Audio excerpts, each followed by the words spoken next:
Right now on Morning News Now, historic gathering, the Conclave to elect the next pope, gets underway today.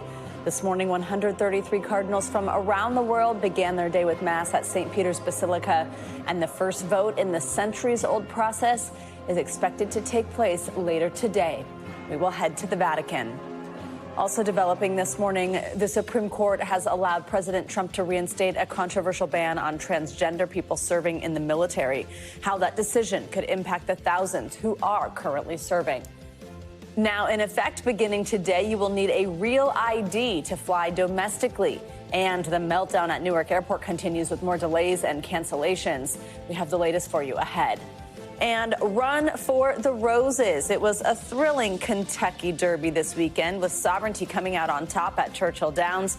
We'll catch up with the winning jockey, Junior Alvarado, live here in studio. Get this, he nearly missed out on the race altogether. We will bring you his story. I watched it on mute in a bar, and it was just as exciting as if the volume were on. So excited to have that conversation. Quick but exciting. Good to have you with us on this Wednesday morning. I'm Joe Fryer. And I'm Savannah Sellers. Thanks for being here. We're going to begin this morning at the Vatican, where the secret conclave to elect a new pope is set to begin behind the closed doors of the Sistine Chapel in just a few hours. This conclave is expected to have 133 cardinals. They come from all over the world to vote for the next leader of the Catholic Church. The cardinal electors, as they're known, began the centuries-old rituals of the conclave earlier today with a morning mass at St. Peter's Basilica. This year's conclave will be the biggest and most geographically diverse in the Catholic faith's history. NBC News international correspondent Molly Hunter is live at the Vatican with the very latest. Molly, good morning. So just tell us more about this morning's mass and what we can expect to happen next. Joe, Savannah, good morning. You just missed some biblical rains, and now the sun is shining on the first day of the conclave. Joe, as you mentioned, the Mass happened earlier this morning inside St. Peter's Basilica. It was a special liturgy. It's called For the Election of a Roman Pontiff. Now, it was presided by Cardinal Ray. He's the Dean of the College of Cardinals. After Mass, we're told that the Cardinals headed back to Santa Marta for a little rest before the action gets going this afternoon. So you guys, around 4:15 p.m. local time, we will see that procession. So the Cardinals will gather, all 133, as you mentioned, of the electors in the Pauline Chapel. They will then process to the Sistine Chapel, and they will be singing, you guys, the Litany of Saints. It is seen as kind of a guiding hand that will help Cardinals choose the next pope. And then once inside, you guys, that is when the cameras cut out. We will not see anything after they individually take these oaths of secrecy. They will be standing in front of the Last Judgment, and underneath Michelangelo's creation. You guys, what a majestic moment. We will actually see that on camera.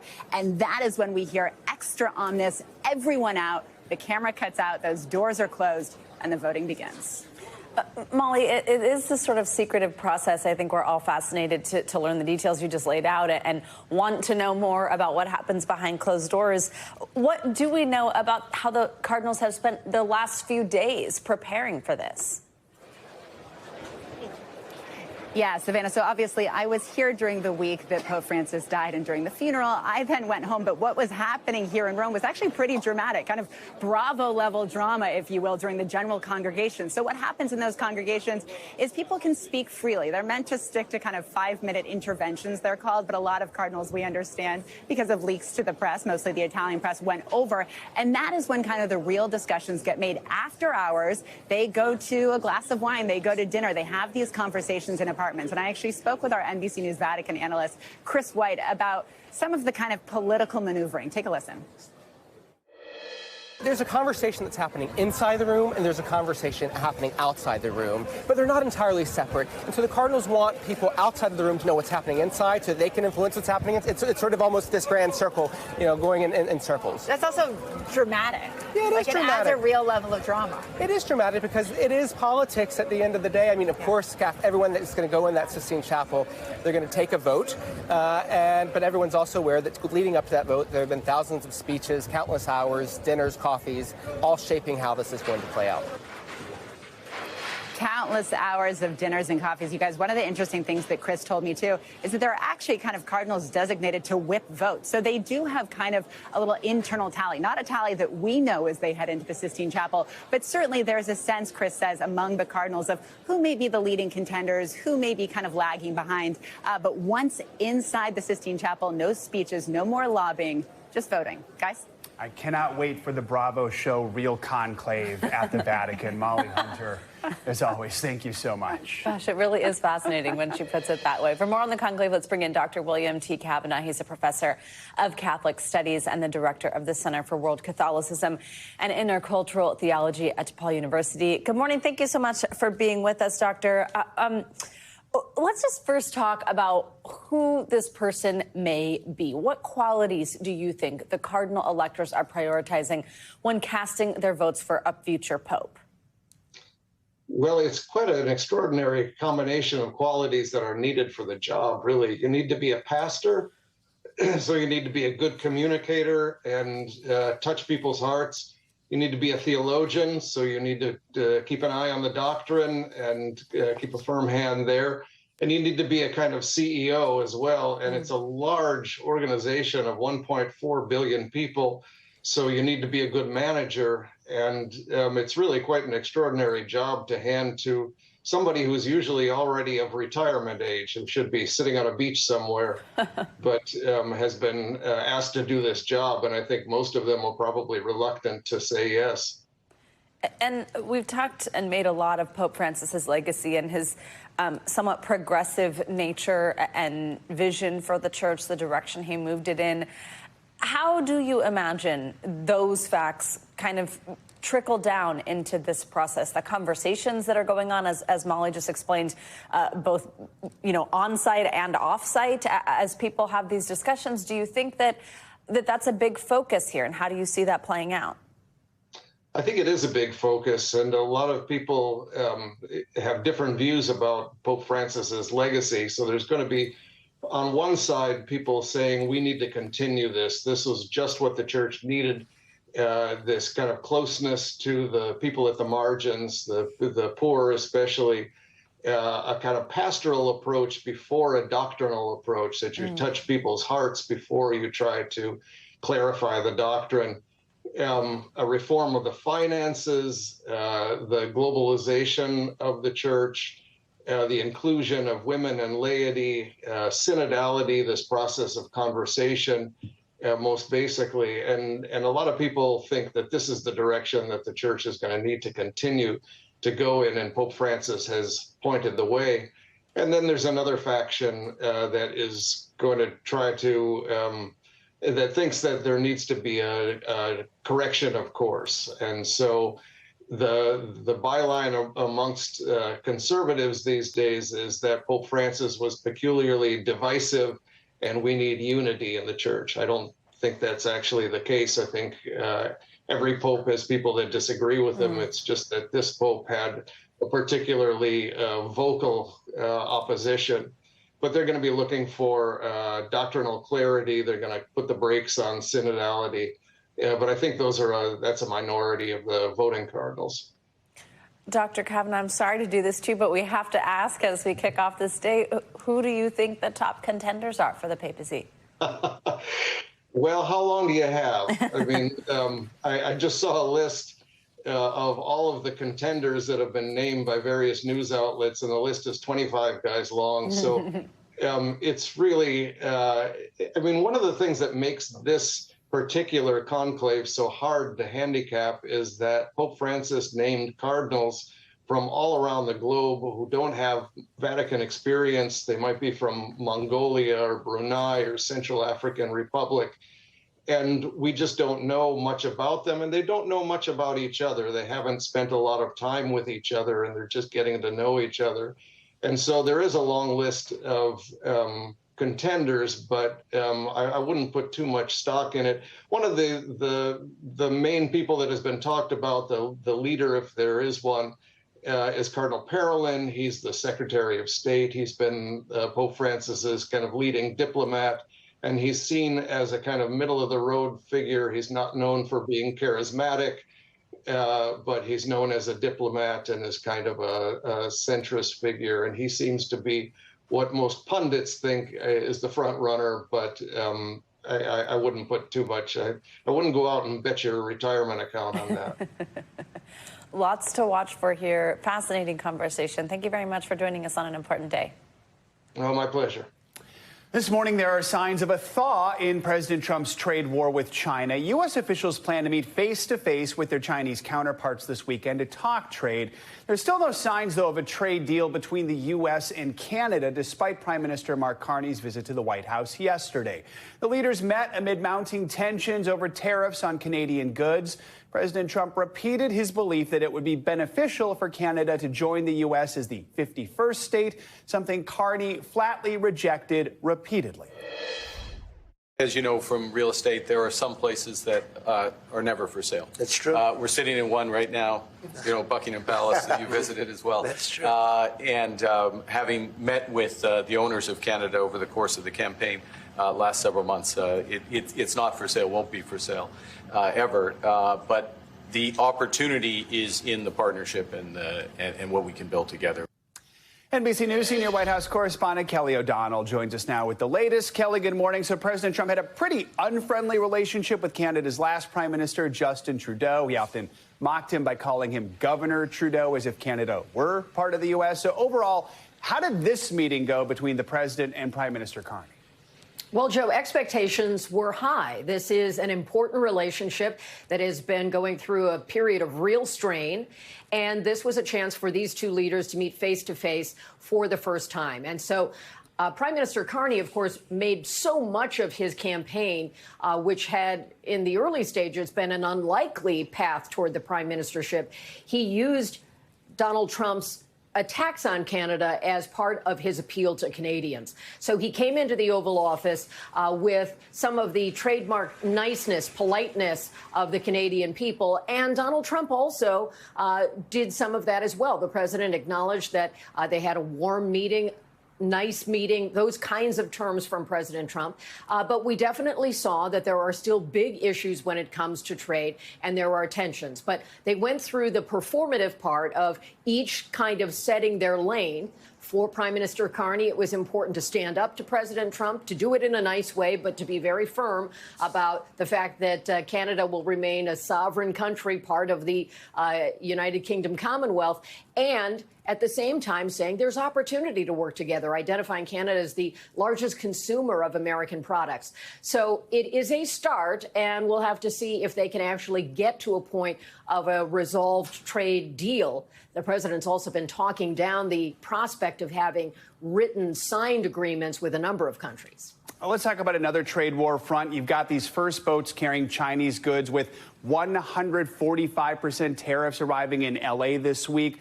Shipping volume is expected to plummet, leading to fears about shortages this summer. So this newly announced meeting I mentioned between U.S. and Chinese officials, what could that achieve? Well, that is a breakthrough, and we've had very mixed signals from this administration about the state of communication between the U.S. and China on the tariffs issue. The president had repeatedly suggested that there were talks happening. The Treasury Secretary, appearing on Capitol Hill, made clear there had been none on the issue of this new round of tariffs. So he will be meeting with his counterpart in Switzerland in the coming days, and that has not been defined exactly the parameters of what they will discuss, but they will try to talk about ways to resolve what is one of the most consequential trading relationships on the planet. The president did say he expects to have a reduction of tariffs at some point, and that would, of course, then spur more trade and an opportunity there. So a very hot thing to watch because, as you suggested, if there are store shelves that are bare, that will be a problem for the president and for the economy. Kelly O'Donnell, thank you so much. Well, the Federal Reserve is expected to keep interest rates where they're at when policymakers meet later this afternoon. That is despite pressure from President Trump on Fed Chair Jerome Powell to lower that rate. As always, investors will be watching closely for any clues from the central bank about the state of the economy and where rates could be going over the next few months as businesses continue to feel the effect of Mr. Trump's tariffs. We will dig more into all this in our next hour. This morning, President Trump is now allowed to implement a controversial ban on transgender people who are serving in the U.S. military. Yesterday, the Supreme Court granted an emergency request from the administration to lift a nationwide injunction that was blocking the policy while litigation moves forward. The policy disqualifies people who have, quote, been diagnosed with gender dysphoria from serving. It also bans those who have received gender-affirming medical care. Now, this ruling could affect more than 4,000 transgender people currently serving. NBC News legal analyst Danny Zavalos is here to break it all down. Danny, good morning. Okay, so lower courts had blocked this ban on trans troops. The SCOTUS is essentially removing that ban, at least for now. So what exactly does this brief order say? What's the impact right now? It doesn't say much, but what it does is it actually rules consistently, as the government had argued, with a prior decision back during the first Trump administration, which allowed a similar ban to go forward. So I don't think this was too much of a surprise to any of the litigants, because the Supreme Court has actually kind of been here before. And even though they had the argument, the challengers had the argument that there might be this irreparable harm, after all, employment, continuing service in the military, if that's lost, that could be a form of irreparable harm. What the government is arguing, and I think this is very critical, is that this is not discrimination that violates the Fifth Amendment. If this is discrimination, it's based on a medical condition, gender dysphoria. And so the government argues when that is the kind of discrimination involved, then you don't look at it with so much scrutiny at the courts. In other words, it's easier to discriminate against people based on their medical condition, and probably particularly so in the military, where the executive branch has such discretion. So, Danny, what would you say the plaintiffs have to argue, have to prove to get this overturned? So you take a step back. What a lot of folks don't realize is that almost every kind of discrimination in employment is lawful. The law says there are narrow categories where it's unlawful. Your race, your gender, things like that. So what you often see in discrimination cases is the plaintiff saying, I was discriminated against based on this protected class. And then the defendant says, no. We were discriminated against you based on any of the other infinite reasons that are perfectly acceptable. And that's what's happening here. The plaintiffs are saying this was based on equal protection, and you're discriminating against us based on our membership in a protected class. The government saying, no. Gender dysphoria, everyone agrees it is a medical condition. And when it comes to medical conditions, the scrutiny is very low. In essence, we win because you can discriminate in the military based on a medical condition. All right, so you've got the Defense Department data says more than 4,000 transgender people currently serve in the military. Some argue the number is actually much higher. Regardless, for those service members who have been caught in limbo right now, what does this actually mean for them right now? So the administrative question is a little hazier. It's not really that legal at all. The reality is, maybe even the government itself, the administration, isn't sure exactly how they're going to implement this ban going forward. That may look like something in the next 30 days. It could look like something that moves very quickly. But now that it's out of the court and the ban is permitted, it's really up to the administration to figure out how they want to do it. All right, Danny Zavalos, thank you so much. Thank you, Danny. Well, former top officials are sounding the alarm over growing vacancies at the National Weather Service, and this is right in the middle of tornado season. Recent and proposed cuts mean fewer forecasters are on duty. That's sparking concerns that communities could be left vulnerable during severe weather. NBC News national climate reporter Chase Kane has more. Right at dinner time on April 17th, we have a tornado warning issue for Pottawatomie County. Supercell storms started producing tornadoes across eastern Nebraska. Really scared last night. Our Omaha affiliate reporting homes and cars badly damaged, windows blown out, roofs ripped off, one family caught off guard. We didn't think anything of it, and then my wife started screaming at me, so we hightailed it to the basement, and it was about 20 seconds after he got down there that it ripped through. Luckily, everyone survived, but with only seconds to spare, is it possible they could have gotten an earlier warning? What we do know from an official bulletin is that the Omaha National Weather Service office didn't have enough staff to launch regular weather balloons that day. Only one instead of two, which meant their data was hours old and only showed the threat of hail, not tornadoes. And that's impossible to forecast when and where. Not having that data could have saved a life or created a warning that had greater lead time. But if you do it over and over and over again, I can promise you that not having that data is going to be a problem when it comes to forecasting. And it's all because of a political tornado. Doge federal employee buyouts and cuts earlier this year, leading to that, quote, lack of office staffing. And now, in a rare move, every living former director of the National Weather Service, dating back to President Reagan, is warning that President Trump's proposal to cut NOAA funding by nearly 30% will lead to a, quote, needless loss of life. We reached out to the White House, and a Commerce spokesperson said, in part, NOAA does not anticipate any disruptions in services as a result of staff reorganizations, and the NWS will continue to meet its mission of ensuring public safety amid critical weather events. But a former NWS director disagrees. We are generating kind of a Swiss cheese weather service.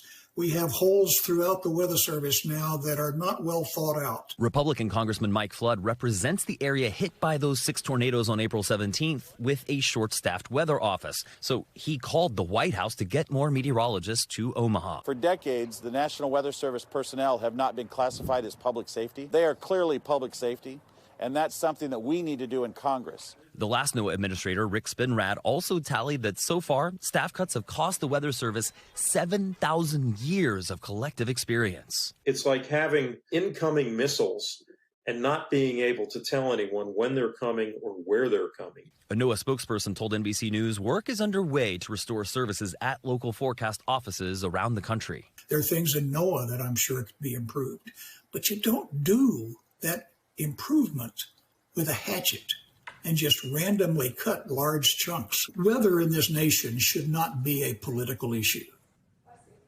Our thanks to Chase Kane for that report. Speaking of severe weather, let's get to your morning News Now forecast with Angie Lastman. Angie, good morning. Hi, guys. Good morning to you. No surprise, we've got another day of rain in the forecast. We've got a couple of spots that's going to focus, but you can see it's really ramped up along the Gulf Coast already this morning.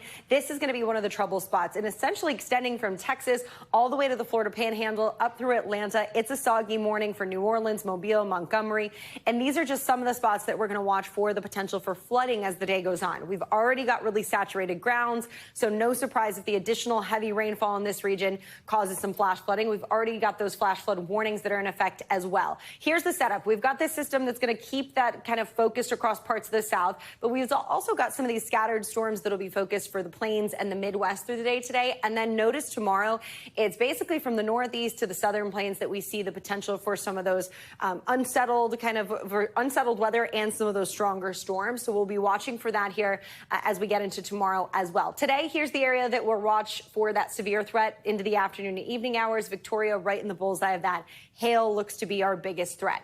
As far as the flash flooding is concerned, New Orleans, New Iberia, Huma, all included in that moderate risk. But this really extends from essentially Texas out to the Florida Panhandle, where we could see that flash flood risk. And for good reason. Anywhere from 2 to 3, even up to 4 inches of rain, additional rain on top of what we've already had, will be possible through at least Thursday. Now, the other side of this is that that wet pattern is going to continue for the mid-Atlantic to the northeast as well. We've got a front that's going to move a little farther to the north. This ramps up that flood risk as we head into the end of our work week. So notice that low will sit just off the Jersey coast, and we see all that kind of steady rain hanging out eventually, basically over this region as we round out our Friday. We'll see some improvements for basically New York and points south as we get into Saturday, but still some kind of rainy weather for New England. And we are going to be concerned once again of that flooding as we get additional rainfall on, no surprise, those saturated soils. So anywhere from 2 to 3 inches, guys, through Saturday. It'll be a soggy one, but much better by the time the weekend finishes. That's good. Every now and then I feel like I'm living in Seattle, and this is one of those times where I was walking through New York this week, and I'm like, feels like Seattle. You remember that glowing ball in the sky? What is that called? We'll see it again. He'll be back. Thanks, Angie. Got it. For the second time in just 8 days, a U.S. fighter jet was lost in the Red Sea, two U.S. officials tell NBC News. Once again, it happened on the USS Harry Truman. This time, it was a failed landing. Those officials tell us a Super Hornet jet went overboard Tuesday while attempting to land on the aircraft carrier. One of the officials says the 2 aviators were able to eject. There were only minor injuries. Just over a week ago, a similar fighter jet was lost from the same carrier. Investigations for both incidents are underway. Well, back here in the U.S., that real ID deadline we've been telling you about has finally arrived. TSA will now start requiring passengers on domestic flights to show security-enhanced driver's licenses or state IDs. But that comes amid the ongoing travel nightmares for flyers out of Newark Airport, where staffing shortages caused hundreds of flight disruptions yesterday. Here's NBC News senior correspondent Tom Costello with the latest. Good day. So, yeah, today is the day. We've been talking about this for 20 years, right? The Real ID law passed back in 2005, postponed 4 different times, and now it is law. What does that mean? You will need a real ID if you come to an airport and you're catching a flight domestically. If you don't have a real ID, you're going to need a passport or a military ID or a green card. The trouble is some states have very high compliance rates with real ID. Maryland, for example, 99%. But then New Jersey, where we are right now, 17%. However, they have a lot of people with passports. So this is a problem across the country with some states high compliance rates already on real ID, some states not at all. I've checked with several TSA checkpoints this morning. They say they have a normal flow, no significant hang-ups. What they're going to do if you don't have a real ID and you don't have a passport and you don't have a military ID, they may pull you aside just to do a secondary check to make sure you are who you say you are, to verify your identity. It could be because you've got a utility bill on you, maybe you've got a mortgage statement, something else that just confirms you are who you say you are. But the TSA has been very specific. They do not want to cause people to miss their flights. They understand this may be a slow rollout in terms of total compliance. Separately, the other big story we're covering here at Newark Airport continues to be the delays into Newark. Yesterday, again, averaging 4-hour delays into Newark from cities across the country. We talked to a veteran current controller at Newark who said that last week when they lost both radios and radars, going total blackout for about 45 seconds, he said that wasn't the first time. In fact, he said that it happened on 2 other occasions just since August. And he said, separately, they've lost radios alone 8 to 9 times. The FAA says it is a high priority to fix the entire air traffic control system. They're going to prioritize Newark as they do that. It will not be a quick fix. We're talking a years-long process that will cost billions of dollars. And the advice continues to be, if you can avoid Newark Airport for your summer travel plans, it may be best to do exactly that. Avoid Newark and find an alternative airport into or out of the greater New York City area. A busy day here at Newark. Back to you. All right, Tom, thank you. Much more to come here on Morning News Now. It was a thrilling Kentucky Derby, as always, this past weekend at Churchill Downs. Later this hour, we're going to meet the jockey who came out on top. We love any excuse for a sound effect. Up next, though, India has carried out a series of airstrikes in neighboring Pakistan. The Prime Minister of Pakistan vowing to retaliate on what he's calling an act of war. We'll bring you the latest. Welcome back. Pakistan's prime minister is vowing to retaliate against what he calls an act of war from India, a fellow nuclear-armed neighbor. India carried out a series of airstrikes overnight, hitting the Pakistan-administered part of the disputed Kashmir region and Pakistan itself. Now, the Pakistani military says 26 people were killed, including a child. Dozens were injured. India says the strikes were in response to a militant attack on the Indian-administered part of Kashmir last month. That killed 26 people. India blames Pakistan for the attack, which Pakistan denies. NBC News chief international correspondent Keir Simmons joins us now with the latest on all this. Keir, just walk us through how these strikes did unfold overnight and more on how we got here. Well, they took less than an hour, Joe. India striking Pakistan deeper into Pakistan than it has for decades. We have seen exchanges like this in the past, but this is a worrying one. As you mentioned, it is retribution, according to India, for an attack in the Kashmir region where a number of civilians, Indian civilians, tourists were killed.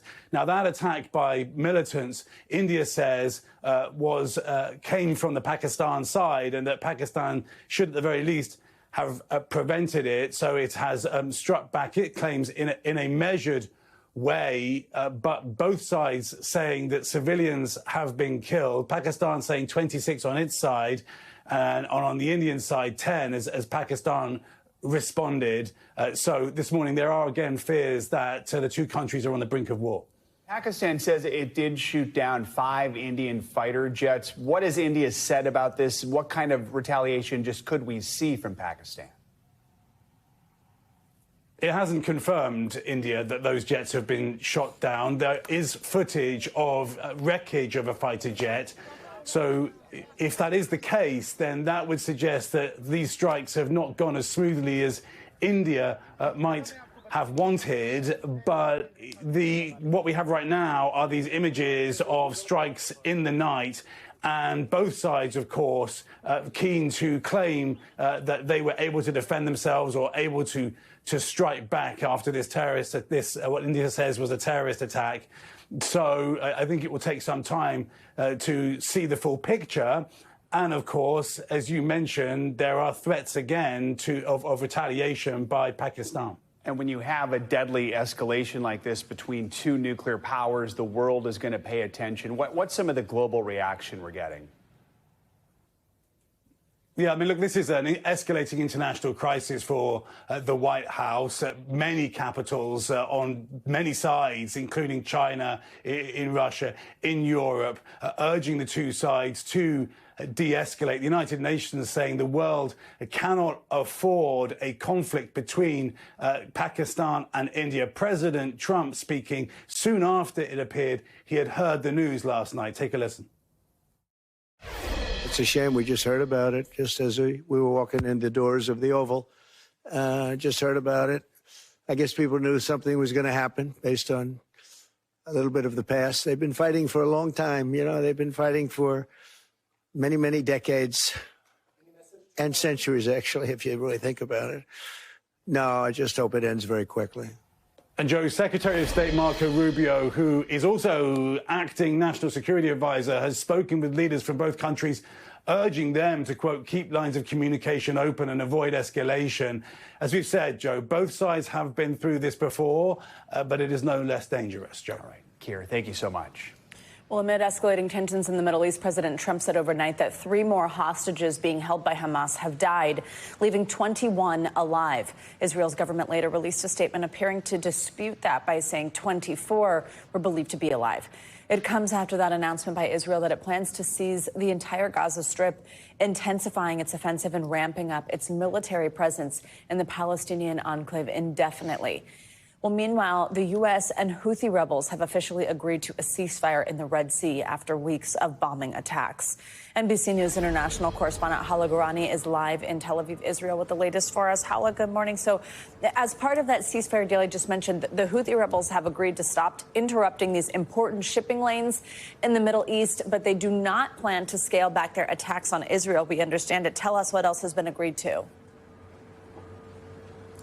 Well, correct. As you mentioned there, this deal is between the U.S. and the Iran-backed Houthi rebel group and does not, according to Houthi officials who've spoken since, include Israel. They say they plan to continue this air blockade, as they've been calling it, against Israel after a Houthi rocket struck near Tel Aviv airport early on Sunday. But as far as shipping lanes are concerned, we understand that the deal that has been agreed upon by both parties means that the Houthis will stop attacking U.S. vessels in these important shipping lanes. As many of our viewers know, these attacks have severely disrupted global trade. Now, it doesn't necessarily mean that the Houthis will stop attacking vessels or shipping interests linked to Israel. So those are 2 separate deals that would be made that would involve Israel and the Houthi sides that have only includes the U.S. so far, Savannah.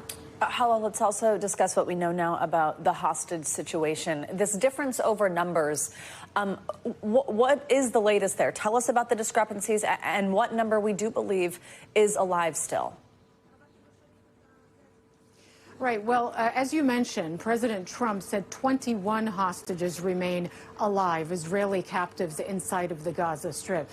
Later, though, that number seems to have been disputed by the Israeli government, and Israeli officials have told NBC News that until they have evidence that 3 additional hostages have died, they consider them to be alive. So as far as the Israeli government is concerned, of the 59 remaining Israeli captives inside of the Gaza Strip, 24 are still alive until they have evidence that more have died. Savannah.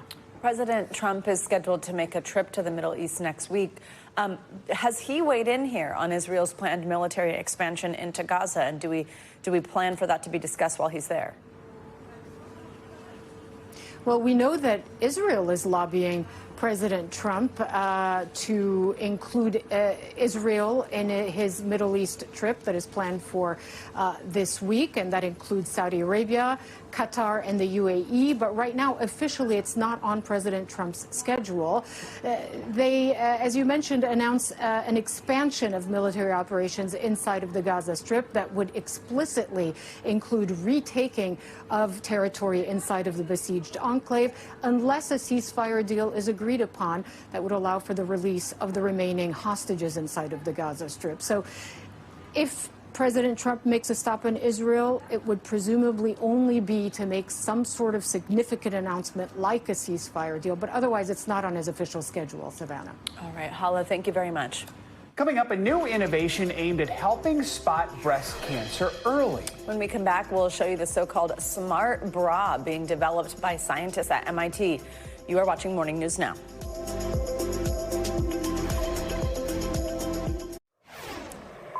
We're back now with your weekly medical checkup. This week, we're looking at a study that may ease the minds of people living with celiac disease. Turns out a kiss after a gluten-filled snack may be safer than previously thought. Go. Plus, new research is raising concerns about how parents' use of phones and tablets around their kids could be affecting early childhood development. For more, let's bring in NBC News medical contributor Dr. Natalie Azar with more on these health headlines. All right, let's talk about people with celiac disease. They can't eat gluten, so oftentimes they're afraid to maybe kiss someone who might have had gluten. Yeah. But now we've got some research that maybe offers a little bit of good news. Some reassurance. Yeah. So this isn't something that I was aware of that patients with celiac are concerned about, but people who take care of patients with celiac hear this quite often. Is it okay if I kiss my partner? Because some people with celiac disease are so sensitive to gluten, they really have to be 100% gluten-free. So this was an interesting study. What they did was they took 10 couples. They had the non-celiac partner eat 10 saltines, wait either 5 minutes or drink some water, and then they had to kiss their partner for like up to a minute, and a real kiss, not like a little kiss, not a peck, okay? Yeah. And then they studied the amount. What a study! Like sign me up, right? No, they got paid, I'm sure. And then they measured the amount of gluten in the saliva, and what they found was that no one had a reaction. There were different amounts of gluten that they found, but most people had levels that were below the threshold that was thought to trigger their autoimmune disease. So very, very reassuring. My doctor's orders are, if you're still concerned and you're super, super sensitive and you have a non-celiac partner, if they've eaten gluten, tell them to drink some water before you start making out. And then just always remember that people do have different thresholds. So if you're super, super sensitive, have a partner who is cognizant and aware and will oblige. But if you feel okay, you can test it out. Yeah, test it out at home. Yeah. For free. Okay, this one is really important. This new study, it has so much to do with parents being an example, modeling behavior. This is how they're using phones and tablets in front of kids, what it does for development. Yeah, so we talk all the time about what technology is doing to our children, but do we talk a lot about what parent use of technology is doing to our children? So this was what's called a meta-analysis. So they looked at tons of different studies, and they did find some pretty negative correlations.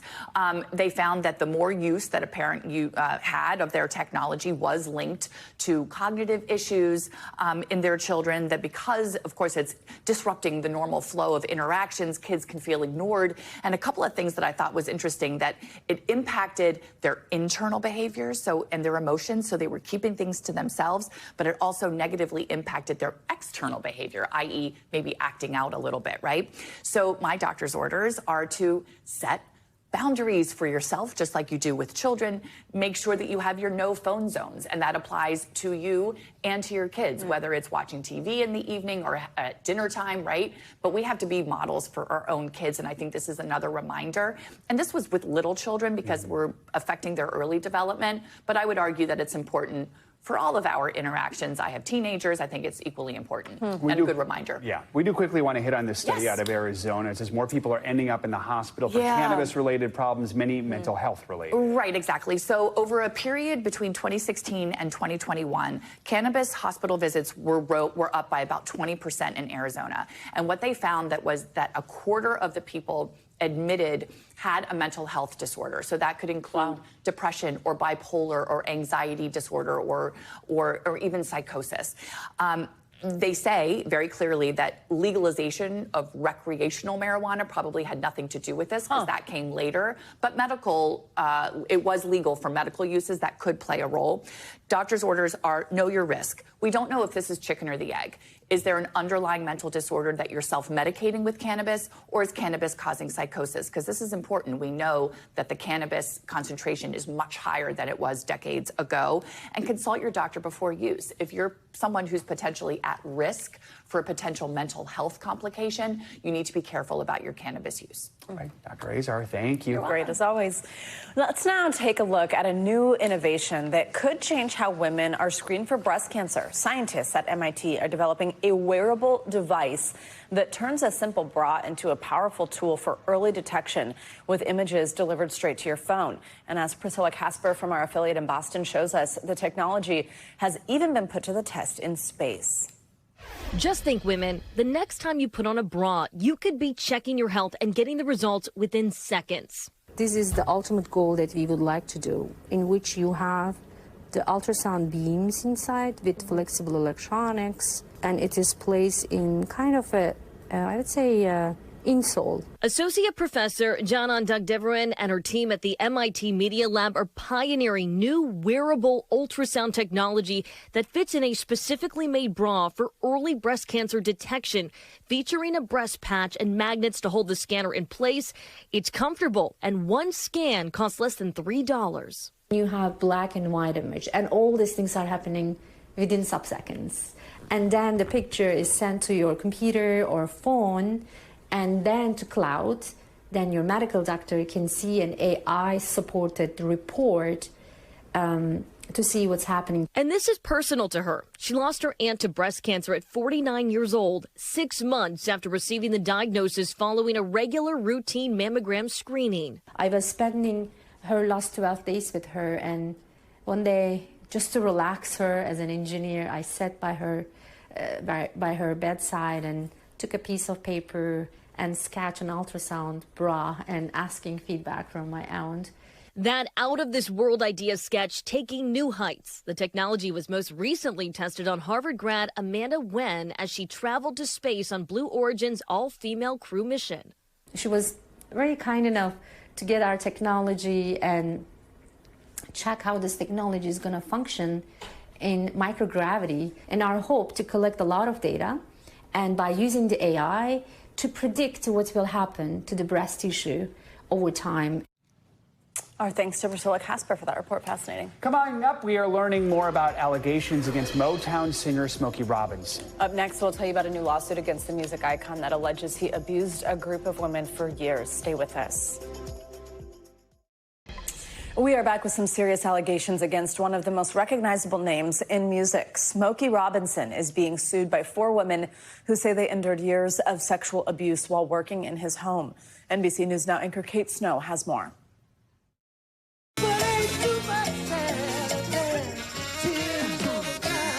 An icon of the R&B world, Smokey Robinson, facing a litany of allegations in a lawsuit filed by 4 unnamed women who all say they worked as housekeepers for the star. They're Hispanic women who were employed as housekeepers by the Robinsons, earning below minimum wage. The suit naming Smokey Robinson and his wife as defendants, detailing years of alleged sexual assaults. We believe that Mr. Robinson is a serial and sick rapist that must be stopped. Jane Doe number 4 accuses Robinson of first raping her in 2007 and alleges the assaults continued until she resigned in April last year. That woman also worked for Smokey Robinson's wife, Frances, as a personal assistant, cook, and hairdresser, the suit says, and alleges Frances Robinson failed to take the appropriate corrective action to prevent the misconduct, despite having full knowledge of his prior acts of sexual misconduct. The lawsuit alleges Smokey Robinson would summon Jane Doe 4 to his blue bedroom while sitting naked on his bed. He would then lock the door and, against her protestations, push her down on the bed and proceed to rape her. Jane Doe number 3 alleges Robinson repeatedly sexually harassed, sexually assaulted, and raped her during most of her employment, which began in 2012 and ended last April. Jane Doe number 2 says Robinson raped her at least 20 times between 2014 and 2020. When they were home alone, he would text message her, asking her to meet him where closed-circuit cameras weren't located, the lawsuit alleges. And Jane Doe 1 alleges Robinson sexually assaulted her at least 7 times from 2023 to last year. 3 of the women cited their immigration status as reason for not reporting the assaults previously, according to the suit. They all feared missing a payday and not being able to pay their rent or buy food for their families. Smokey Robinson, now 85 years old, recently released a new album and is scheduled to be on tour this summer. NBC News reached out to Robinson's representatives and did not hear back. Kate Snow, NBC News. Let's get a look at what's making financial headlines this morning. Drug maker Novo Nordisk is feeling the sting of lower than expected Ozempic sales here in America. CNBC's Savannah Hanau joins us with more on that. Hey, Savannah, good morning. Hey guys, good morning to you. Yes, so Novo Nordisk is cutting profit forecasts due to lower than expected U.S. sales of its blockbuster obesity and diabetes drugs Ozempic and Wegovy. The Danish drug maker says it's being hit by generic versions of these patented drugs. Now, U.S. prescriptions haven't grown since February, even as the company has increased supply to meet demand, but Novo stock is rising ahead of an FDA ban on copycat drugs later this month. Amazon self-driving startup Zoox will ramp up production next year as it speeds up plans for a commercial rollout of its robo-taxis. So Zoox makes and operates a custom pod-shaped vehicle without a steering wheel. The Financial Times reports it will open a new site in the San Francisco Bay Area, expanding its footprint beyond a small factory in Fremont, California. Now, Zoox currently only has about 24 test vehicles in 6 cities. It plans to launch public rides in Las Vegas this year, followed by San Francisco. And Take-Two Interactive and Rockstar Games dropping a new trailer for Grand Theft Auto 6 yesterday, just a day after they delayed the release until sometime next year. Now, it is the first look at the popular game in a year and a half. GTA 6 is the first brand new title in the franchise in more than a decade, and, well, expectations are pretty high. Grand Theft Auto 5 has sold more than 200 million copies since it debuted on PlayStation 3 and Xbox 360 in 2013, guys. The graphics have evolved since Mario Brothers. Oh, sure has. It looks like a movie. It really does. Yeah. It looks so real. It's so real. Yeah. Coming up, he is on top of the horse racing world after a big win at the Kentucky Derby. When we come back, we will catch up with jockey Junior Alvarado, who rode Sovereignty to victory on Saturday. Stay with us. Finally this hour, an incredible story of perseverance and triumph over adversity. On Saturday, jockey Junior Alvarado rode the winning horse, Sovereignty, in the Kentucky Derby. It's his first win after 5 previous attempts. Well, Alvarado almost didn't get to compete at Churchill Downs this year after he suffered a shoulder fracture that sidelined him for 3 weeks and then suffered another fall 2 days before the big race. We are so excited to have Junior Alvarado here in studio with us this morning. Congratulations on your big win. I know you said growing up in Venezuela, this was like the only race that you watched on television. What does it mean to have won this race that the world was watching? Yeah, you know, it's been still like unbelievable. You know, it's like I believe it and I done. It's been crazy but yeah, I mean, just very excited that I accomplished this. You know, it's been a dream my whole life to win the Derby, and just being able to do it. It just like I'm still kind of in shock. I'm kind of living still in cloud nine right now. Oh, stay there. Yes. We mentioned that you suffered this shoulder injury, a fairly serious one, as well as then another recent fall. Before, tell us just about some of these hurdles you had in your journey to the Derby. Yeah, you know, it's, for me, I think it's just part of what I do, you know, the sport. You know, it's a very dangerous sport, so a lot of injuries. But yeah, I mean, going into the Derby, having this fracture in my scapula. You know, I thought I was going to be out. You know, doctors say at the beginning, you know, it's normally going to take you probably 6 to 8 weeks for you to heal. So that was just like, am I going to miss the Derby? I mean, this is the right horse. You know, I've been riding horses for 20 years. So I had the feeling, I kind of knew that this was the right horse for this race for me. And I mean, I couldn't believe, you know, I felt the world was just crashing down on me at the moment. And you know, just had to do what I had to do. But, you know, I recovered, thank God I recovered quickly than I even thought. And, you know, I was back on time. You had a goal. You knew what you wanted to do, and that pushed you along. Your father was a jockey as well. Did you sort of feel like, oh, I have to follow in my dad's footsteps, or what got you into horse racing? Yeah, that's what it was. I think since I have memory of, you know, from I was a little child, that's all I wanted to do. I wanted just to be a jockey like my dad. You know, he was my hero, and that's all I wanted to be. And, you know, I guess it runs in my blood, too. For young people who might want to do exactly what you do, who are looking at you right now and looking up to you, what advice do you have for someone? It's just pursue your dream, you know, and, you know, many times it's just not that easy, but you have to keep pushing through it until you make your dream come true, you know. I think it's, you know, it does sound probably easier than saying than being done, but you have to pursue your dream. You have to, like, focus. You have to put yourself, like, a goal and, you know, just go for it. Let's walk you through that 2 minutes there, because you probably didn't get the start that you wanted in that race. What was going through your mind when you were not at the front of the pack at the beginning, and then as you got toward the end of the race and you saw that you were starting to take the lead, what was in your mind then? You know, I was very at ease. You know, I think I was very relaxed. I knew what I had underneath me, you know, but, you know, it was just funny because when we broke out of the gate, you know, I think 4 feet jump after the break, the horse on the outside, and I think, and I crossed a little bit in front of me, you know, my horse clips heel.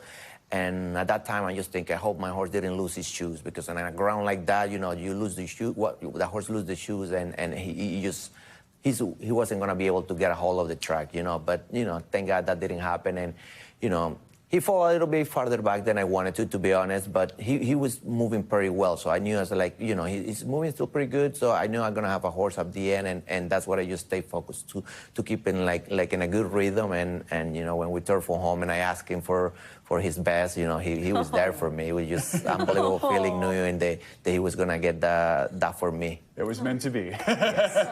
Thank you so much for joining us, and congratulations. So exciting. We are so happy for you. Yes, thank you for having me. That's good. That's amazing. That's going to do it for this hour of Morning News Now. Stay with us, though. The news continues right now. Good morning. Thank you so much for starting your Wednesday off with us. I'm Savannah Sellers. And I'm Joe Fryer. Right now on Morning News Now, secrecy and seclusion, a centuries-old Catholic ritual anointed today by a morning mass for the College of Cardinals. They're tasked with electing a new leader of one of the world's most influential religions, the successor to the people's pontiff, Pope Francis. We have team coverage from across the globe as millions of followers anxiously await signs of smoke. Signs of progress in President Trump's ongoing tariff tirade, but we're learning about a new round of key economic talks between U.S. and Chinese officials later this week, as the commander-in-chief presses Canada's prime minister on joining the 50 states, proclaiming never say never. Plus, act of war, Pakistan vowing retaliation after a series of violent missile strikes by neighboring India, dozens reportedly killed. The militant attack at the center of this latest escalation between two rivaling nations, and how the world is reacting. And those rough skies around Jersey's Newark airport are not getting any clearer this morning. The Trump administration is responding to all those massive delays as America gets real. That long-awaited real ID requirement finally hitting the books and TSA lines today. I'd like to say pack your patience, just in case some folks maybe didn't realize what they needed to bring to the airport. Let's begin this morning at the Vatican, where more than 130 cardinals from across the globe are preparing for the first vote of the Papal Conclave today. The secretive process to elect a new pope will begin behind the closed doors of the Sistine Chapel. Starts in just a few hours. The centuries-old rituals began earlier today with a morning mass at St. Peter's Basilica. All cardinal electors were in attendance. This year's conclave will be the biggest and most geographically diverse in history. We have a team standing by to break this all down for us, and we're going to begin at the Vatican with NBC News international correspondent Molly Hunter for the very latest here. Molly, good morning. So we saw that beautiful mass at St. Peter's this morning. Tell us what the rest of this first day of Conclave is going to look like. Yeah, Savannah, Joe, good morning. That's right. The Mass this morning kicked off kind of the day's events. It was called the Liturgy, a special liturgy for the election of a Roman pontiff. And Cardinal Ray, who's the dean of the College of Cardinals, oversaw that. What we understand now is that all 133 cardinal electors, Savannah, as you mentioned, those are the eligible cardinals who were able to vote in the conclave, went back, they rested, they had lunch, but the real action kicks off this afternoon around 4:15 local time this afternoon. We will see on video the gathering of the cardinals, and all 133 will process from the Pauline Chapel to the Sistine Chapel. And while they are walking, you guys, we will have beautiful video of that. They will be singing a litany of saints, and it is seen as kind of the guiding hand that will help the cardinals choose and vote when they go into the Sistine Chapel. Then we will see them, and this is all on video, go into the Sistine Chapel. They will each individually take an oath of secrecy. And then finally, we will hear extra omnis, everybody out. And that is when the doors of the Sistine Chapel close, you guys. That is when we will no longer have video. And that is when the voting begins. Office space in the world, the Sistine Chapel, Molly. How have they been preparing it for today? Talk about the security measures in place to just make sure this process does remain secretive. No phones, no electronics, anything like that. Yeah, no, nothing. They are completely sequestered from the outside world. We've seen, of course, video of the chimney going in. The stove was installed for the burning of those ballots. But actually, just in the last few minutes, you guys, we did get some details about the jamming, the phone jamming that is going to happen. So Vatican City state authorities, I'm just reading from a statement we just got, say that as of 3 p.m. in 1 hour, all of the transmission systems of the telecommunications signal from mobile and radio present in the territory of Vatican City will be shut down. So you guys, signal jammers, any methods to prevent any electronic surveillance or communication will be completely locked down so that no one can hear what is happening inside. Fascinating stuff. Molly Hunter, thank you so much. NBC News correspondent Ali Vitale joins us now at the big board with more on how the Papal Conclave is going to work. Ali, good morning. I mean, this is basically an election. In elections, we like to use the big board, so this is only fitting. Walk us through what we should expect. First is just this balloting process gets underway today. Yeah, it feels weird to see this thing without the election music. So maybe we can work on this if this conclave actually stretches past 2 or 3 days. But that could be what we're prepared for. Before we even get to the timing of it, though, let's get to the process. Because Molly was talking about some of the preparations on the ground. Those 133 cardinals, they're going to be the ones voting this year. And the magic number that we're going to be looking for is 89. This is going to start to sound a little bit like Congress, as I typically explain it to you, because here in this conclave, secret ballots will be cast until they hit that 2/3 majority. Again, the magic number is going to be 89. There's different scenarios where if there's a tie, maybe it's a majority +1. We'll be tracking that, of course, in real time. But the key is going to be looking for, is there black smoke, most famous chimney in the world, at least for the next few days, or is there white smoke, which would signal, of course, that a new pope has been elected. Ali, this is a tough one, but we do have to keep on asking this. Who are the top contenders that we're thinking we're watching out for? Yeah, there are some names that we keep hearing throughout this process. And of course, it could be someone who's not at all on this list, or it could be one of the people that many are talking about, including Cardinal Matteo Zuppi. He's someone who both leftists and rightists within the church are discussing as a potential next pope. He was someone who was known as not just a peacemaker involved, for example, in the Ukraine war, as someone trying to broker and sue for peace there, but also someone who was very close to Pope Francis. He is of that similar ideology, a progressive, a centrist. But then there's also Cardinal Pietro Parolin. He's someone who you're going to hear a lot about because he's one of the number 2s at the Vatican. And frankly, he's presiding over this papal election. He himself is known as more of a diplomat, his ideology on that center part of the spectrum. And then we look at Cardinal Peter Erdo, the Archbishop of Budapest, 72 years old, a professor and author specializing in canon law. His ideology more conservative. So when you start considering key issues that the church has grappled with in recent years, this would be a departure from the way that Pope Francis, for example, talked about the gay marriage or the gay community as part of the church's faithful. Then you look at someone like Cardinal Luis Tagle. He's actually colloquially known as the Asian Pope Francis, so could be seen as a continuation of the kinds of conversations that Francis himself had as he was heading the Vatican. He would also be the first Asian pope if he was elected to this role. He himself is known for his work with the poor, as well as his more progressive views on gay marriage and the LGBTQ+ community. And then finally, we're looking at Pier Battista Pizzaballa, 60-year-old Italian, among the youngest on this list, known for his interfaith work.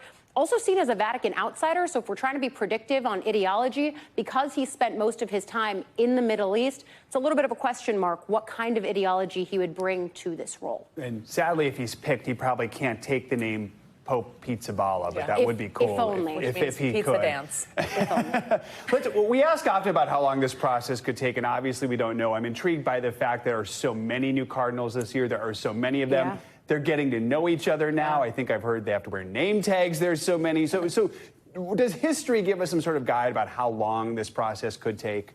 Yeah, there is a sense of almost coming in for the first day of school here, one would imagine. And when you talk about the fact that a lot of these cardinals are new, the majority of them were actually created by Pope Francis himself. Again, could be something, could be nothing in terms of trying to be predictive about what kind of pope comes next. But in terms of timing, we've seen this last for as long as 5 days, 14 balloting rounds. That was back in 1922.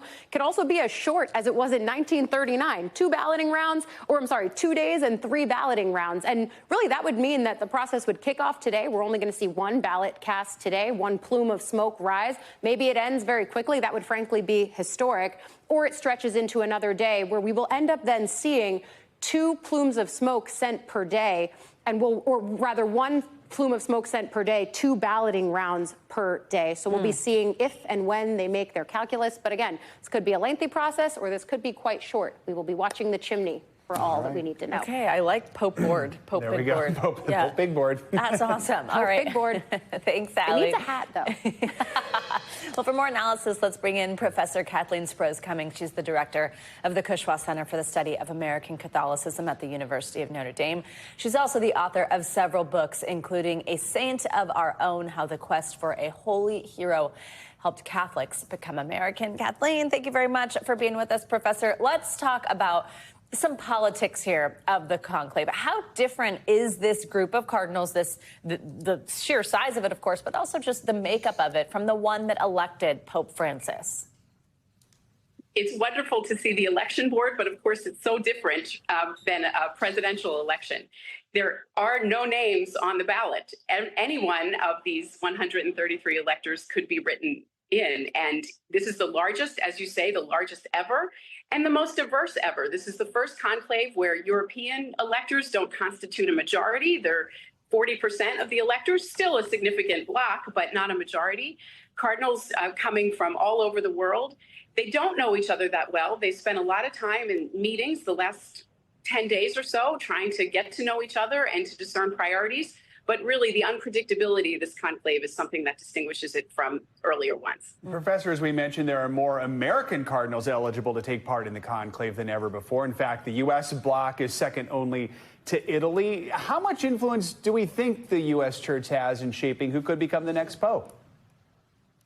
That's another different thing than 2013 or any previous conclave. The American cardinals are tremendously influential. Many of them are in very high positions at the Vatican. And I think for the first time in history, there is a chance, it's still an outside chance, that a U.S. cardinal might be elected pope. In interviews you've talked about, I love this new vocab word. Let's see if I get it right, I say it right. Papabile, or maybe papabile. It's got no direct translation in English, but explain what that means and who you think fits the description of it most.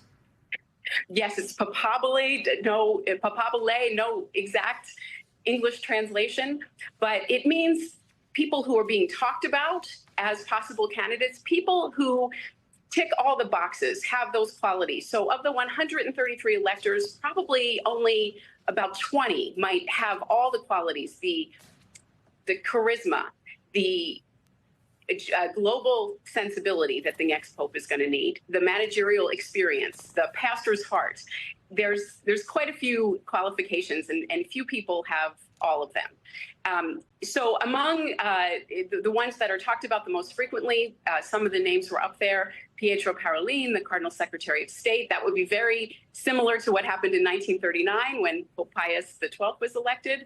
I'd also add Cardinal Robert Prevost, who is the U.S. Cardinal who probably has the best chance of being elected among the U.S. Cardinal electors. He was a former superior of the Augustinian Order. He has a U.S. passport, but he was a bishop in Peru, so he has that experience in Latin America. So, but again, it's these are just the names people are talking about. We really don't know. It's like the it factor. Yeah, like Pope swagger. Yeah, exactly. Professor Kathleen Sprouse-Cummings, thank you very much for joining us. Thank you. There are signs of a possible thaw in President Trump's trade war with China. U.S. officials plan to meet face-to-face with their Chinese counterparts this weekend. There are still, though, no signs of a deal between the U.S. and Canada after Prime Minister Mark Carney's visit to the White House yesterday. NBC News Chief White House correspondent Peter Alexander joins us now with all the latest. Peter, good morning. Joe, good morning. Two top Trump officials are scheduled to meet, as you note, later this week in Europe with Chinese representatives, specifically on trade and economic matters. The first indication of perhaps the slightest cooling of tensions between the world's two biggest economic powers amid this extended trade war.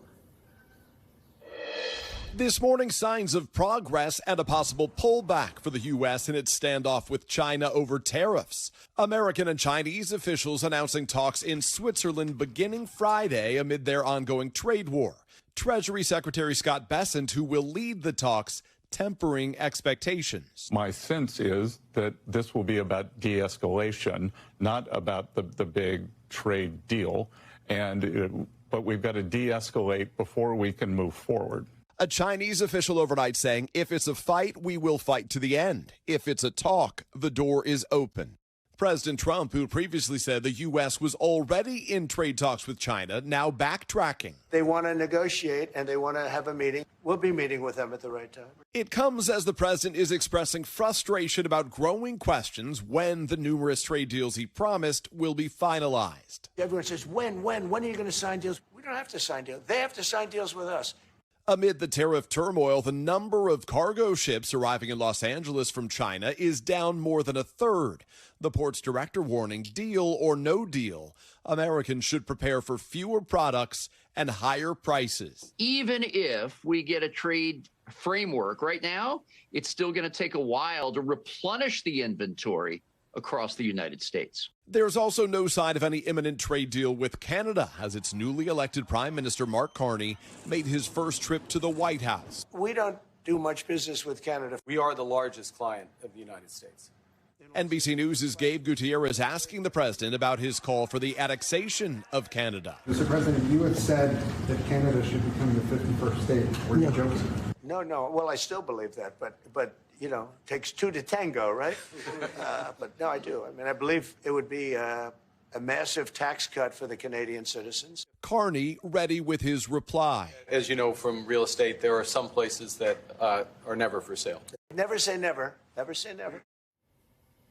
Also overnight, in his first interview since leaving office, former President Biden accused the Trump administration of, quote, modern-day appeasement in its dealings with Russia's Vladimir Putin and of risking the NATO alliance that's prevented a world war for 8 decades. The president telling BBC it was, in his words, foolish to think that Putin would be satisfied by permanently gaining the territory his forces seized after the 2022 invasion, which President Trump and his allies here have said may be necessary to secure a peace deal. Joe. All right, Peter, thank you.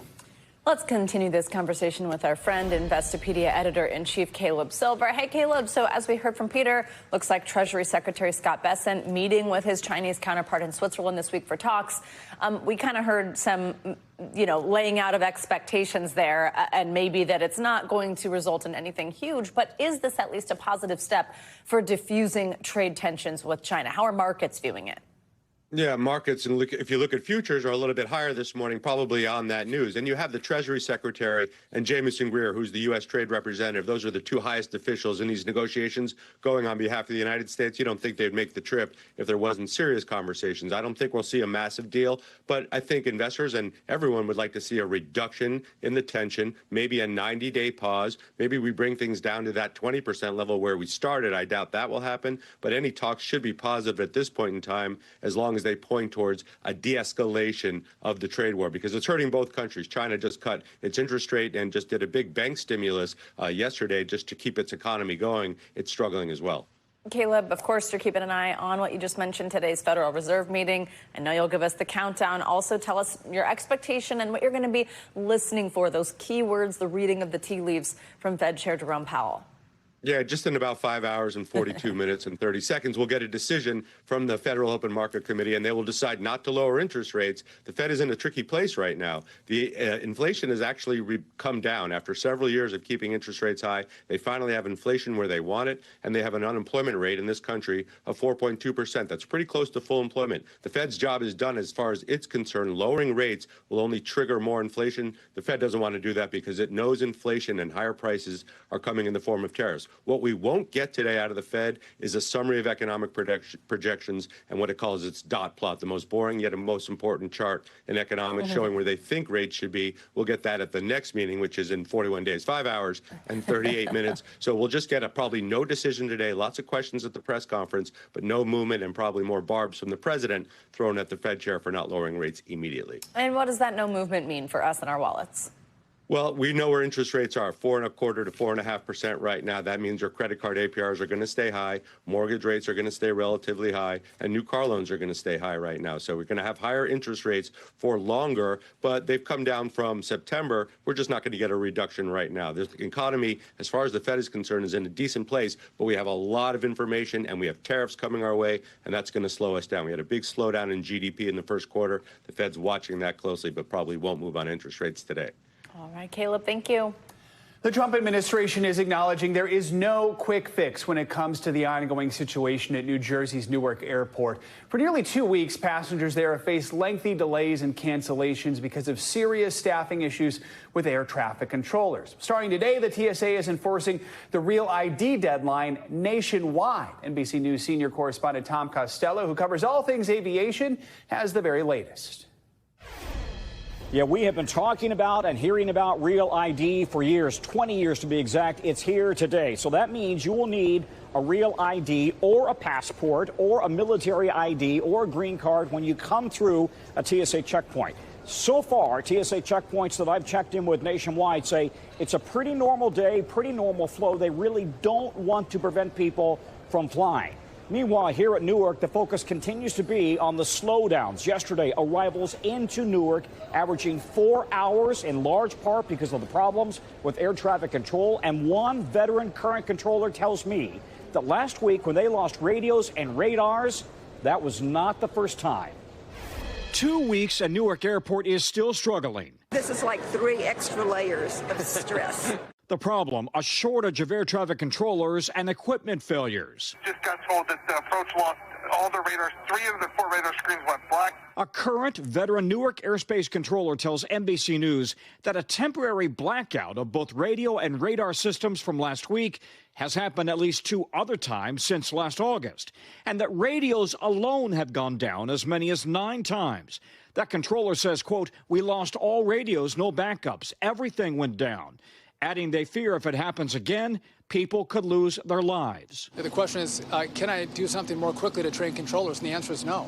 This all takes time. Compounding Newark's controller shortage, one of the airport's runways is closed for construction and is not expected to reopen until mid-June. The DOT set to unveil plans to overhaul a decades-old ATC system nationwide, but it will take time. Transportation Secretary Sean Duffy is prioritizing a Newark fix. I'm not going to put speed over safety.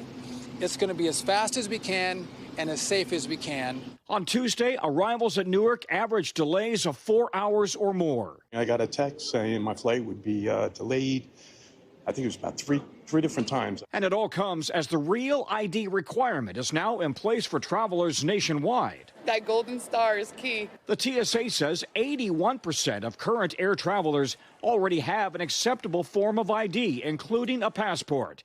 But the last-minute scramble to get a Real ID has led to long lines and scarce appointments at DMVs nationwide. If people don't have a Real ID, are they going to be denied access to their flight? The answer is no. They're not going to be denied access to their flight. They could be subject to some additional screening.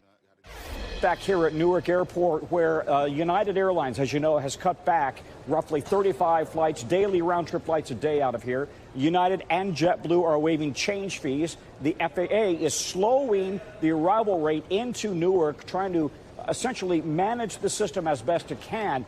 It is not possible to surge controllers in here, though, because it takes a year and a half to certify a controller for a new air traffic control facility. So you just can't bring somebody from the West Coast, for example, put them in Newark and have them take over the next day. Back to you.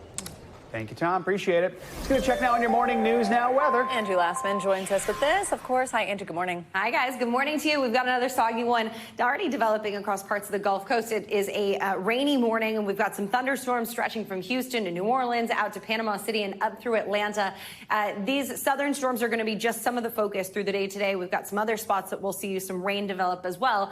In the meantime, though, those flood watches and flash flood warnings in effect right now. We've got really saturated grounds, more rain on the way today. You can see how this all kind of sits over that same region as the day goes on. So the flooding will be a big concern for our friends there. We've also got some of these showers and storms that we're expecting across the plains and the Midwest, and then more where that came from here as we get into tomorrow for parts of the east. Essentially anywhere from the northeast, stretching through the Ohio Valley and the Tennessee Valley, down through the southeast and even into the southern plains. Could see some of these scattered showers and thunderstorms as we get into your day tomorrow. Today, the severe risk is quite small, but it does include a section of Texas with that slight risk. We've got the damaging hail, we've got the wind gusts, and maybe an isolated tornado or two. The bigger concern is going to be our risk for flash flooding with those hourly rainfall rates upwards of 2 inches. And this is focused across parts specifically of Louisiana with that moderate risk, New Orleans included in that, but essentially from the panhandle of Florida all the way to Texas. By the time we get into tomorrow, we've got a different storm system that we're going to track into the northeast, and this means that more rain is on the way. So flood risk will ramp up, specifically if you live anywhere from Boston to Washington, D.C. for your Thursday. And then by the time Friday rolls around, that rain still sticks around. So some soggy conditions. It'll be steady rain, cooler winds on the backside of that, guys. So unfortunately, we got to deal with the gray and dreary and rainy weather for a couple more days before better conditions by the weekend. All right. Thank you, Angie. Appreciate it. By the weekend. Thank you. Much more to come on this hour of Morning News Now, including a declassified memo from U.S. intelligence, which goes against a key claim that was used by the Trump administration to justify deporting migrants to El Salvador. First, after the break, Pakistan vowing retaliation this morning after a deadly missile barrage unleashed by neighboring India overnight. That's next. We are back with the latest on the mounting hostilities between nuclear-armed neighbors Pakistan and India. Overnight, India carried out strikes on the Pakistan-administered part of the contested Kashmir region in Pakistan itself. India says the strikes were in retaliation to last month's militant attack on the Indian-controlled part of Kashmir. India blames that on Pakistan, which it denies. NBC News Chief International Correspondent Keir Simmons joins us with the latest. Hi, Keir. Good morning.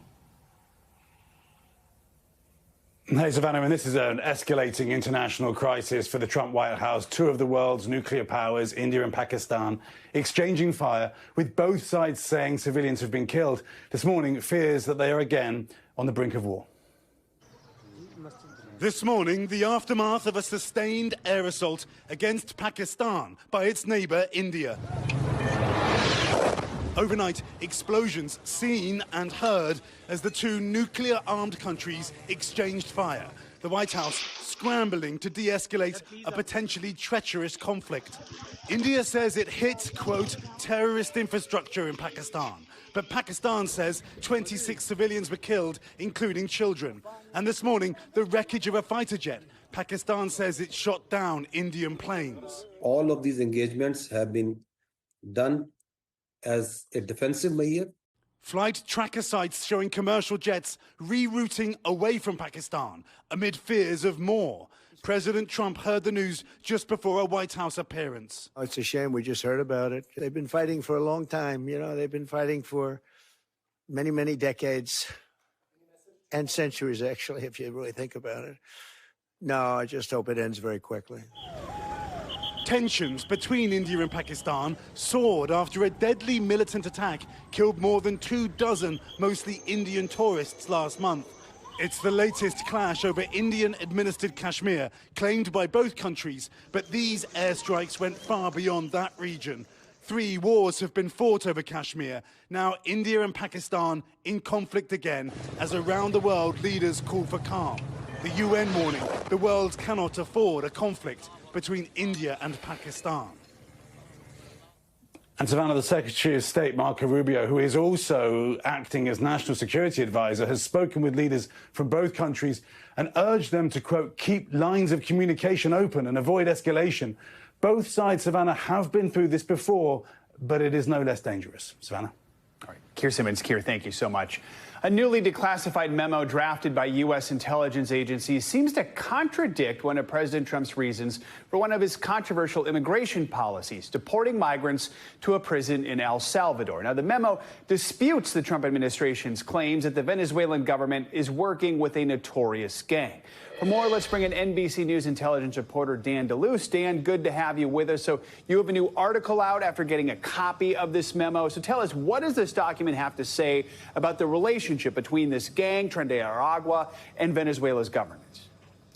That's right, Joe. This memo is a reflection really of a near unanimous consensus among intelligence agencies that this gang, as dangerous as it is not being directed, it looks like, or somehow operating with coordination from the Maduro regime in Venezuela. And that, of course, was the justification cited by the president when he invoked this 1798 law, the Alien Enemies Act, to justify deporting Venezuelans to a prison in El Salvador with much less due process than normally would be accorded. So it's really contradicting the administration's portrayal of this gang's relationship to the Venezuelan regime, and I think it's going to create some political and potential legal problems for the administration. So, Dan, this document doesn't exactly settle what the relationship is exactly, right? I mean, so how is the intelligence community divided on this issue, and why is it so important when it does come to the Trump administration's deportation policy?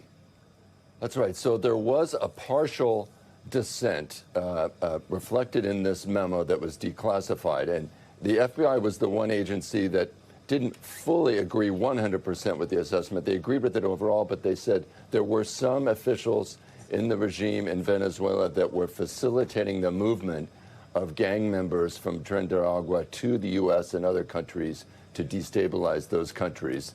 But it was sort of a caveat. Now, there were other views in the memo that other intelligence agencies questioned this because some of that information might be from people under detention who might be just telling interrogators what they want to hear. So their best guess is that this gang is highly decentralized and is not operating under the direction of the Venezuelan regime. But of course, the question now is how this plays out in court. Will this intelligence memo end up working against the government's own arguments in court? All right. Dan DeLuce, thank you for your reporting. Appreciate it. Well, coming up, an incredible story of survival during one of life's most precious moments. After the break, the influencer now hoping to inspire others after a brush with death before birth. Stay with us. Welcome back. Content creator Jockey Miller-James was just days away from giving birth when she suddenly collapsed and had to be rushed to the hospital. Jackie fought for her life and won. Now she's hoping to inspire others with her story. NBC News Daily anchor Kate Snow sat down with Jackie for an exclusive interview about her journey. Hi, Kate. Good morning. Good morning, guys. So doctors say what happened to Jockey Miller-James when she was 9 months pregnant was not preventable. It was not predictable. Some saying it is a miracle that she's doing as well as she is. In the 2 years since it happened, James has gone from being an influencer to an inspiration, sharing ups and downs of her recovery in a real and honest way, bringing hope to other people facing health battles of their own. Influencer Jockey Miller-James's Instagram page was once filled with glamorous images and videos. I absolutely cannot live without it. but also real-life moments like her first pregnancy. I've had this for a while, can't do anything about it now because I'm pregnant. But nearly 2 years ago, just days before her due date, her life changed in an instant when she suffered a stroke caused by a ruptured aneurysm. Jackie and her husband Austin now recounting the terrifying ordeal. I come out and she has collapsed against the wall. Austin says paramedics arrived within minutes, rushing Jackie to a nearby hospital, where neurosurgeon Dr. Asterios Simpis was on call. We saw a very large blood clot in the left part of the brain. It was about 3.5 inches long. We decided that the baby needed to come out right then and there. At the same time that we needed to deal with a removal of the clot from the brain. This is the blood clot. Dr. Simpis and a team of more than 30 doctors crowded into the OR to save Jackie and her unborn baby. That was probably the fullest OR that I've ever been in my entire life. Her family says they prayed for a miracle. She had a simultaneous craniectomy and C-section.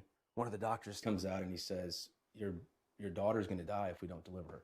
And he comes back later and says, your wife has a fistful of blood pushing into her brain. Jackie and baby Knoxley both survived the surgery. Austin was so glad to have his daughter, but it was also so painful. I couldn't hold her for days. Yeah. What do you mean you couldn't hold her? I know it's hard to go back there. Yeah. So to be there holding our child without her felt really wrong. Jackie was put into a medically induced coma for nearly 3 weeks. The doctors were telling us they weren't sure if she was going to make it. Jackie eventually woke up, but the damage to her brain left her with weakness in her right arm and leg and problems speaking. The expectation was she is not going to walk. She's probably not going to have full use of both limbs. And there was question marks on how much she'll be able to actually communicate verbally. Jackie's memories of that time are faint, including when she first met her little girl. Oh my God. Today, Jackie's cherishing motherhood. Her days are filled with therapies she hopes will get her back to her old self. She's learned to do a lot with her left hand, her progress defying the odds.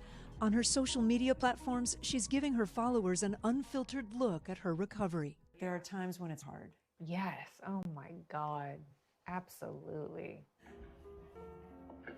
Where do you find hope on those days? Baby. Yeah. Your daughter. Yeah. It sucks. I'm sure it sucks. It sucks. But right, you're being honest. Yeah. It sucks, man. It's hard, but what can you do?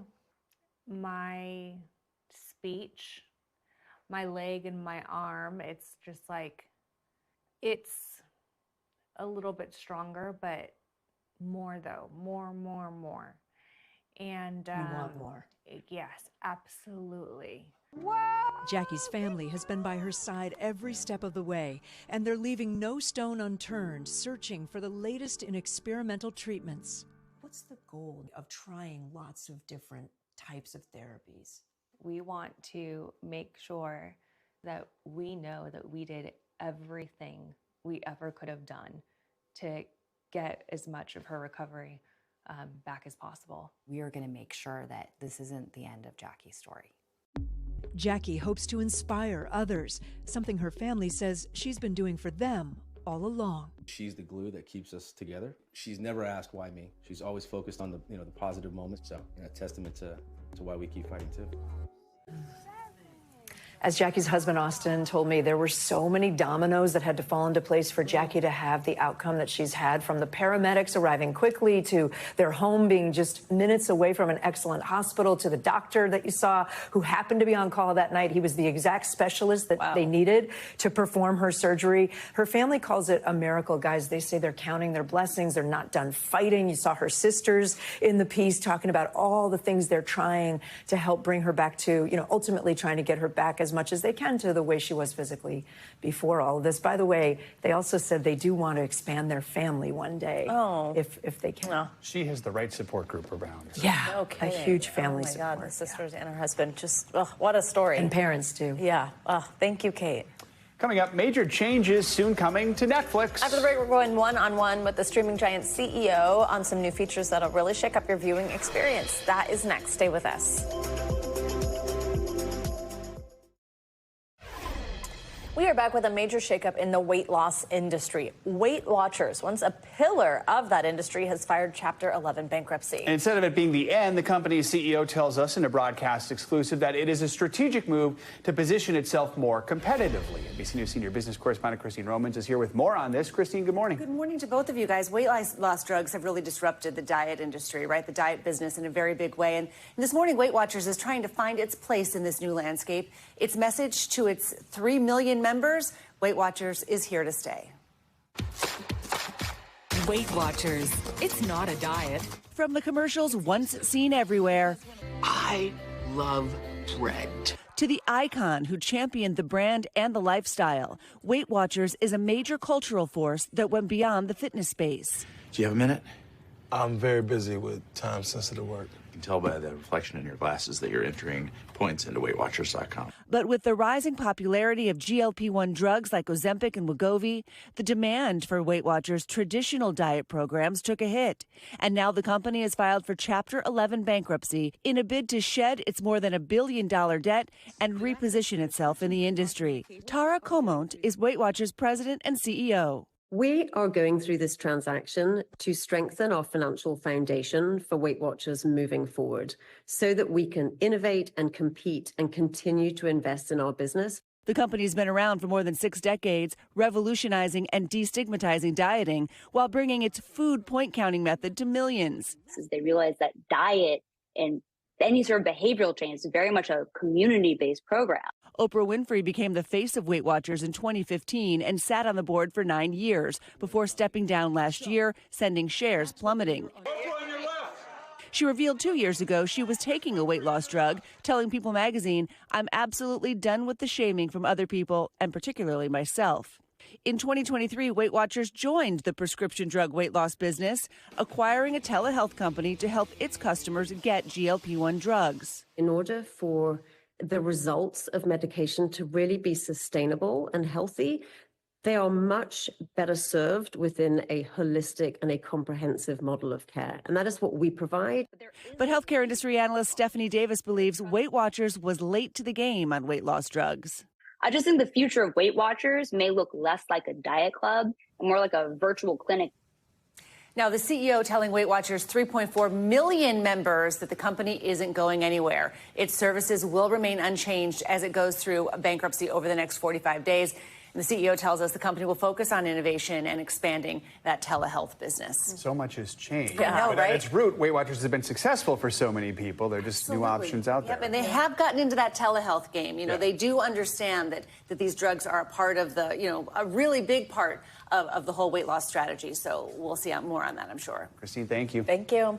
Well, price tags may be ticking higher at Pandora in the wake of the White House's tariff push. CNBC's Savannah now has that and some other money news. Savannah, good morning. Hey, Joe. Hey, Savannah. Good morning to the CEO of Pandora is ruling out moving production to the United States and will instead resort to price increases to offset the impact of possible tariffs. Now, he tells Bloomberg high labor costs and a lack of skilled workers is preventing him from starting manufacturing in the U.S. Now, Pandora makes more pieces of jewelry than any other company in the world and currently has 95% of its production in Thailand, which President Trump has threatened to hit with tariffs of 35%. The Trump administration reportedly plans to end Energy Star. That's the program that certified the energy efficiency of home appliances for more than 3 decades. This is part of a shakeup of the EPA. The Washington Post first reported the news, and the plans to end the popular program came after a staff meeting this week. The EPA has declined to comment specifically on Energy Star. Back in March, several industry groups and appliance makers sent a letter to EPA Administrator Lee Zeldin urging him not to end the program. And Volvo plans to cut 5% of the workforce at its factory in Charleston, South Carolina. The automaker citing changing market conditions and trade policies, including, what else? Tariffs. Now, the cuts will impact about 125 of the 2,500 workers at the plant. Volvo, which is owned by Chinese automaker Geely, says it's still committed to creating 4,000 jobs in South Carolina, guys. All right. Silvana, thank you. In some other business news, for the first time in more than a decade, Netflix is revising its homepage by introducing a brand new interface that it says will improve the user experience. So what exactly can you expect? NBC News correspondent Kaylee Hartung sat down with Netflix's CEO for an exclusive preview. Good morning, Kaylee. Hey, Joe. From new live events to old favorites, Netflix is bringing members more content options than ever before. And with every click of your remote, they're getting user feedback that's pushing them to innovate in new ways. So we went inside Netflix headquarters for a first look at the site's redesigned homepage just ahead of its rollout. For Netflix's 300 million plus members, the streamer's homepage is as familiar as that iconic tone. But now, its classic interface is getting an overhaul. What led you to this decision? Because some people would say, why fix what's not broken? We thought we really need a UI that'll make it easier for our members to find the shows that they want. Netflix CEO Greg Peters gave us an exclusive peek at the new features, like preview blurbs for each show and personalized badges to guide your choices. You really care about awards. You might get an Emmy winner award here badge. I've watched every season of Bridgerton, so hey, here's an alert, another season coming. He says the search tool is also new. Move from the left side to the top. It's more sophisticated, using AI to curate content just for you. You say, like, I'd like something that's uplifting, that's a period piece, that involves these elements, and then we can respond with titles that, that work for you in that moment. Peters says while the new interface will roll out over the next few weeks, an upgrade of another popular feature, subtitles, just debuted, allowing viewers to choose between captioning for dialogue with background sounds or just dialogue alone. How often are your users activating the subtitle feature? Maybe surprisingly, around half of the hours that are viewed on Netflix are viewed with subtitles or with closed captioning. So it's why we invested in it a lot. In an economy where most streamers are struggling, Netflix revenue is up 13%.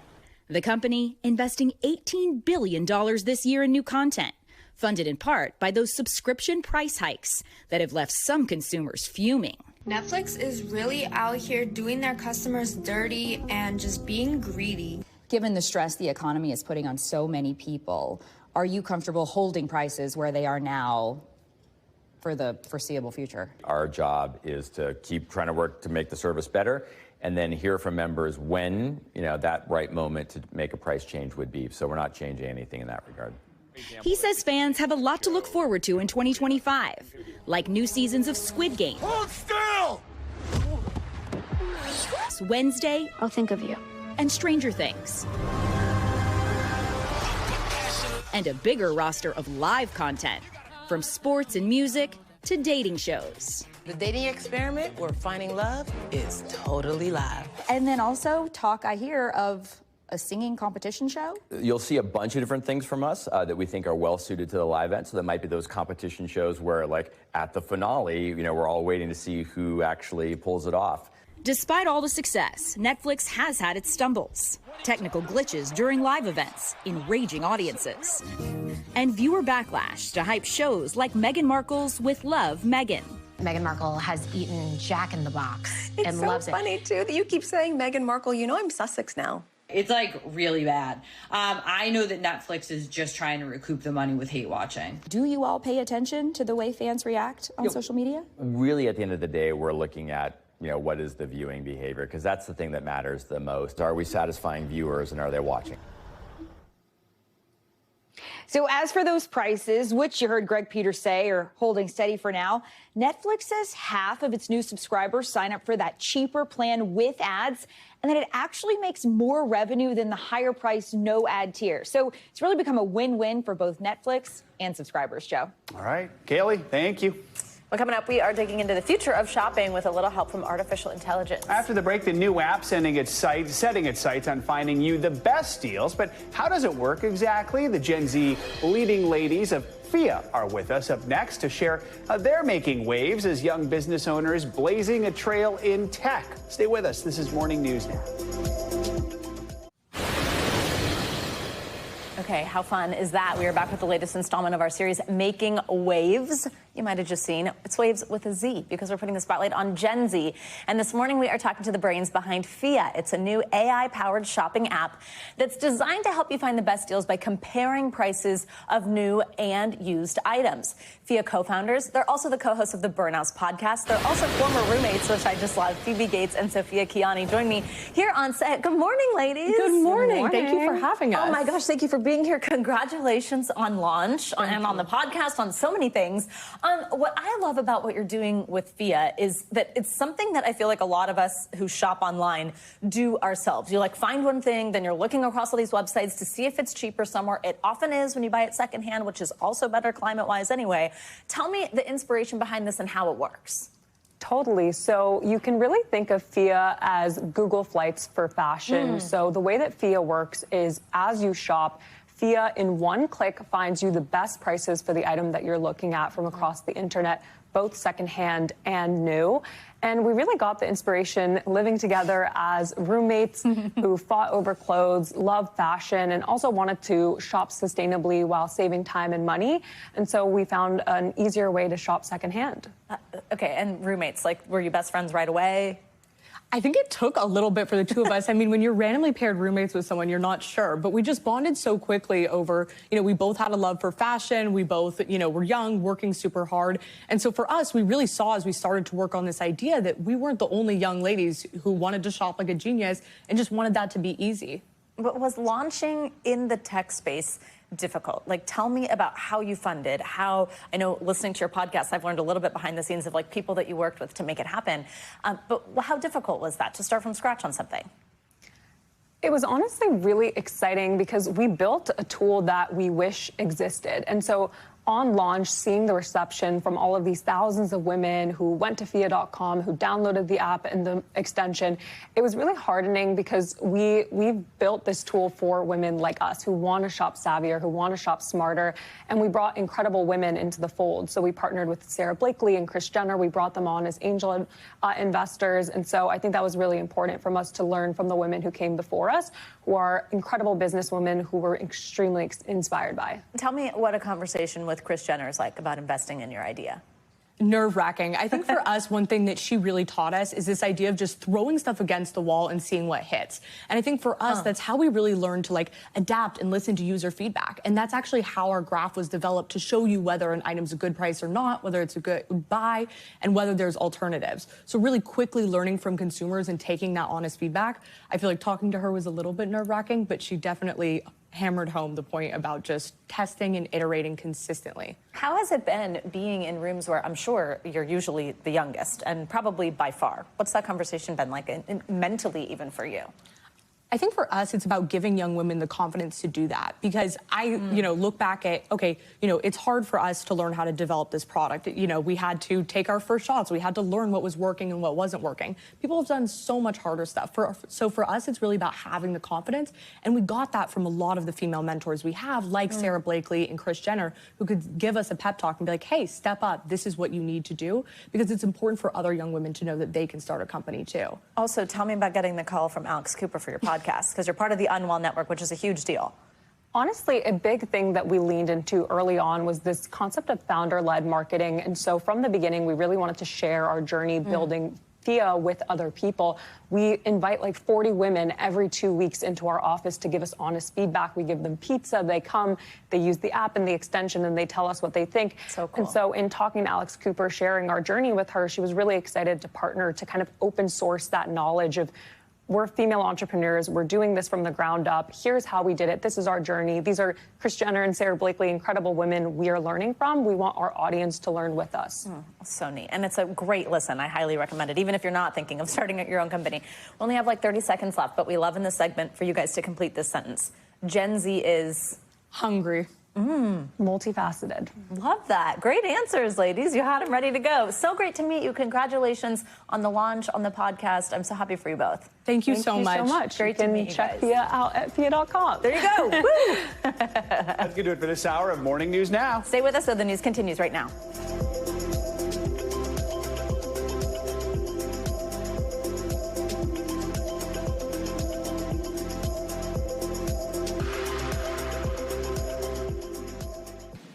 Thanks for watching. Stay updated about breaking news and top stories on the NBC News app or follow us on social media.